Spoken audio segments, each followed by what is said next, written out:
Hello, what is up mga ma'am, sir, ma'am. Ako po si Ralph C. Fra, isang visual artist from Manila, Philippines. And today we are going to unbox and review the ZD Toys Iron Man 110 scale action figure Mark 23.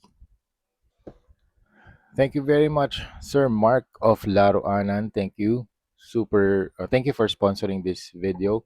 If you want to buy this, punta lang kayo sa Laruanan on Facebook and Laruanan on Shopee. Meron siyang mga binibenta mga ZD Toys na Iron Man armors, Superman, Funjoy, and iba't iba pang mga action figures.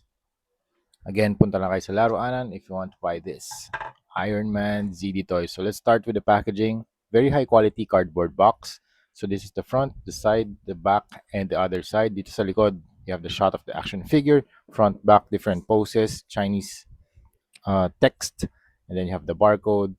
Then here you have the ZD Toys na definition. Zongdong Toys yung kanyang meaning. Tapos nandito yung Disney sticker, which means itong product na to ay authentic and original. Hindi siya fake, hindi siya KO, hindi siya bootleg.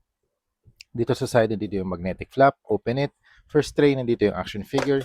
Second tray, nandun naman yung accessories. Okay, buksan natin yung first tray. Nandito yung action figure. Meron pa siyang protective na plastic. Okay. Wow, very nice. Ganda ng color scheme. Very, very cool. Tactical operations na military camouflage design. Tapos naman nandito naman sa other tray, yung mga accessories niya. So you have the hexagonal base, Marvel Studios Iron Man 3, 110 scale action figure. Then you have the pole with spring-loaded na clamp.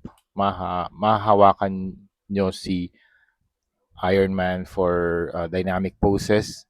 Tapos ito yung base attachment, and then you have the hands 1, 2, 3, 4, 5, 6. 6 alt hands for repulsor effects.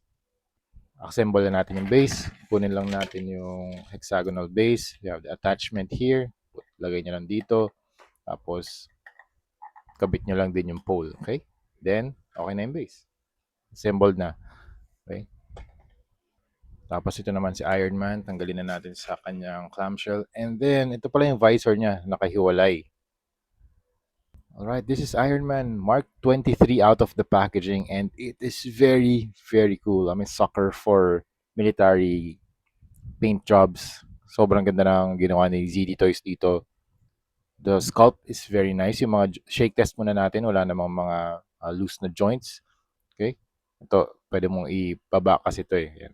Pero for out of the box, very stable. Ganda ng plastic na ginamit. I think ABS plastic yung ginagamit